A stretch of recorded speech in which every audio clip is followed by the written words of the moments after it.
Você já ouviu que na Idade Média ninguém tomava banho, que as pessoas viviam sujas, fedidas, completamente largadas. Agora me responde, e se isso estiver errado? E se eu te disser que eles tinham hábitos de higiene, regras sociais e até locais próprios para banho? Mas ao mesmo tempo, existia algo muito mais estranho acontecendo, algo que fez muita gente parar de se lavar. A imagem que a gente tem da Idade Média quase sempre é a mesma. Ruas sujas, pessoas imundas e zero preocupação com higiene. Mas a verdade é bem mais complexa do que isso.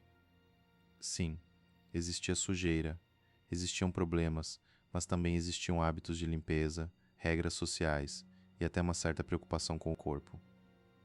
Só que tudo isso funcionava de um jeito completamente diferente do que a gente conhece hoje. E é exatamente aí que mora o erro. A gente olha para o passado com os padrões do presente. E isso distorce tudo.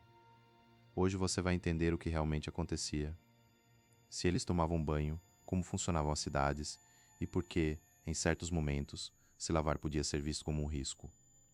E acredite, isso muda completamente a forma como você enxerga essa época. Vamos começar pelo mito mais famoso de todos, a ideia de que ninguém tomava banho na Idade Média. Isso simplesmente não é verdade. As pessoas tomavam banho sim, mas não como a gente faz hoje. Não existia chuveiro, não existia água encanada, então tudo exigia mais esforço. Era comum usar bacias, tinas de madeira ou até rios, quando possível. Em algumas casas mais ricas, existiam espaços reservados só para isso. Agora pensa comigo. Aquecer água naquela época não era simples. Você precisava de lenha, tempo, trabalho. Então não era algo que se fazia todos os dias, mas isso não significa abandono. Muito pelo contrário. Lavar as mãos antes das refeições, por exemplo, era considerado educação básica. O rosto também era limpo com frequência. E manter uma aparência minimamente apresentável era importante socialmente. Outro ponto importante: a frequência do banho variava muito. Dependia da região, do clima e principalmente da condição social. Alguém mais rico tinha mais acesso a recursos. Alguém mais pobre precisava se adaptar. Então a pergunta certa não é: eles tomavam banho? A pergunta certa é: com que frequência e de que forma? E quando você olha por esse ângulo, tudo começa a fazer mais sentido. Mas agora vem a parte que pouca gente conhece. Porque em certo momento da história, o problema deixou de ser a dificuldade e passou a ser o medo. Agora segura isso. Em certos períodos da Idade Média, tomar banho começou a ser visto como algo perigoso. Não por falta de água, não por preguiça, mas por medo. A medicina da época acreditava que o corpo tinha uma espécie de equilíbrio interno e que a pele funcionava como uma barreira de proteção. Quando você tomava um banho quente, os poros se abriam. E segundo essa lógica, isso deixaria o corpo vulnerável. Doenças poderiam entrar com mais facilidade. Agora adiciona a isso um cenário de epidemias constantes, como surtos de peste, que surgiam sem explicação clara. O resultado: as pessoas começaram a associar o banho ao risco de adoecer. E esse medo não ficou só entre o povo. Ele se espalhou entre médicos, autoridades e até dentro de instituições religiosas. Em alguns lugares, casas de banho públicas passaram a ser vistas com desconfiança. Não só por questões de saúde, mas também por serem associadas a comportamentos considerados imorais. Então, aos poucos, o hábito de tomar banho completo foi diminuindo em algumas regiões. Mas aqui tem um detalhe importante. Isso não significa que as pessoas simplesmente pararam de se limpar. Elas adaptaram os hábitos.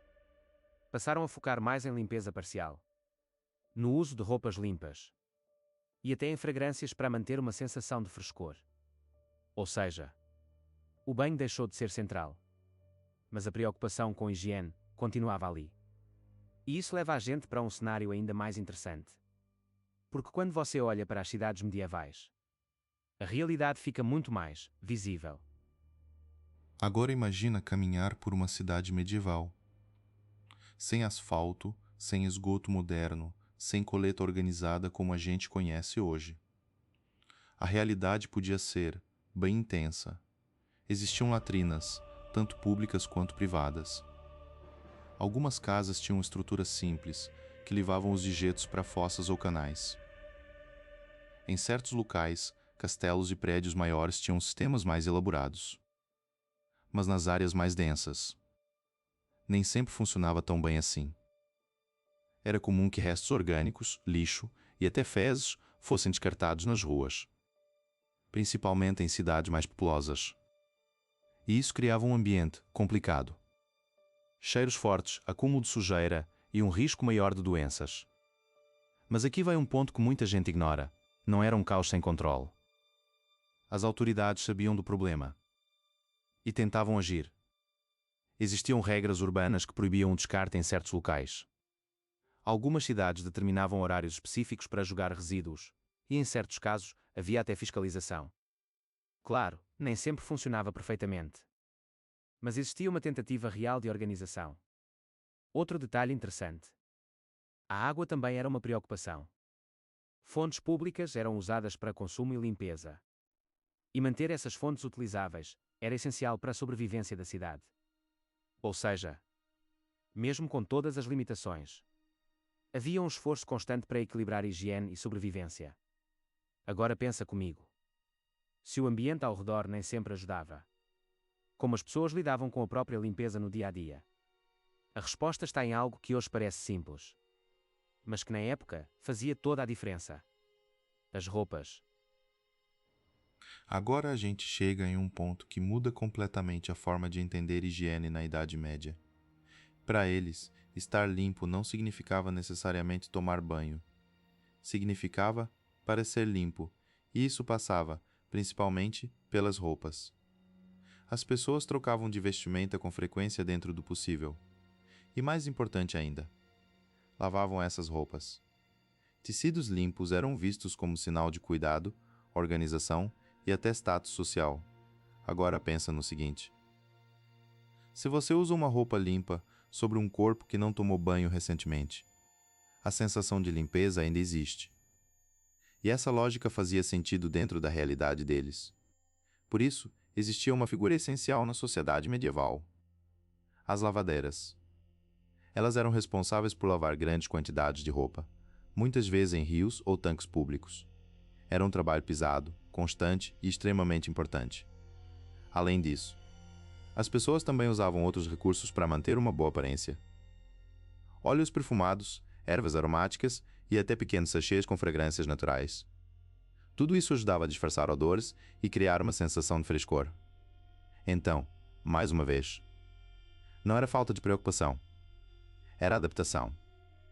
Adaptação ao que era possível dentro daquele contexto. Mas mesmo com roupas limpas e estratégias para lidar com o cheiro, ainda existia uma pergunta inevitável, e a higiene mais pessoal. Aquela que ninguém vê, mas todo mundo sente. Agora vem a parte que muita gente realmente quer saber, os detalhes mais pessoais. Porque não adianta roupa limpa se o resto não acompanha.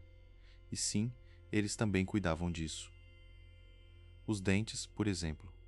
Não existia escova como a gente conhece hoje, mas eles usavam gravetos, tecidos e até misturas com ervas para limpar a boca.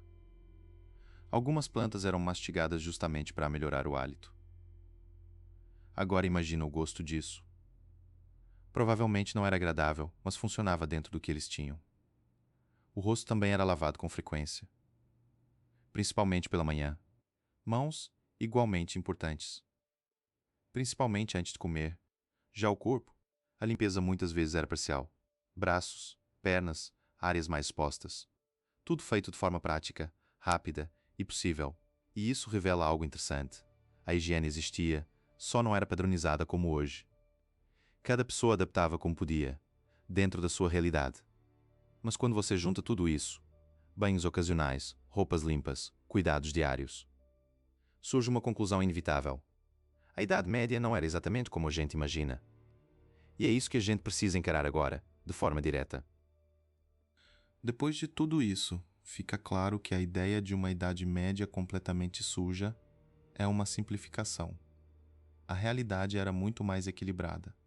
Sim, existiam problemas sérios. Infraestrutura limitada, cidades em crescimento e um conhecimento médico ainda muito básico. Tudo isso impactava diretamente na forma como as pessoas lidavam com o próprio corpo. Mas ao mesmo tempo, existia preocupação, existiam hábitos, existiam tentativas reais de manter algum nível de higiene. mesmo que de forma diferente da nossa, e talvez esse seja o ponto mais importante. Eles não viviam ignorando a sujeira. Eles viviam lidando com ela, com os recursos que tinham, com o conhecimento disponível e com as crenças da época. Quando você entende isso, a imagem muda completamente, porque deixa de ser uma história sobre descuido e passa a ser uma história sobre adaptação, sobre como seres humanos fazem o melhor possível, mesmo em condições limitadas. E isso diz muito mais sobre eles do que qualquer mito já contou. Se esse vídeo mudou a forma como você enxerga a Idade Média, então já deixa o like agora, porque isso ajuda muito o canal a alcançar mais pessoas. E se você gosta de conteúdos assim, que desmontam mitos históricos de forma direta, se inscreve, porque toda semana tem vídeo novo. Agora eu quero saber de você. Qual outro mito da história você sempre ouviu, mas nunca teve certeza se era verdade? Comenta aqui embaixo. A Idade Média não era um mundo de pessoas sujas. Era um mundo com regras diferentes. E talvez o maior erro da gente hoje seja olhar para o passado com arrogância, achando que sabemos mais, que fazemos melhor, que somos superiores, quando, na verdade, só tivemos acesso a mais tecnologia, porque, no fim, eles não eram mais sujos que nós. Eles só viviam em um mundo completamente diferente. E entender isso é o que realmente aproxima a gente da história.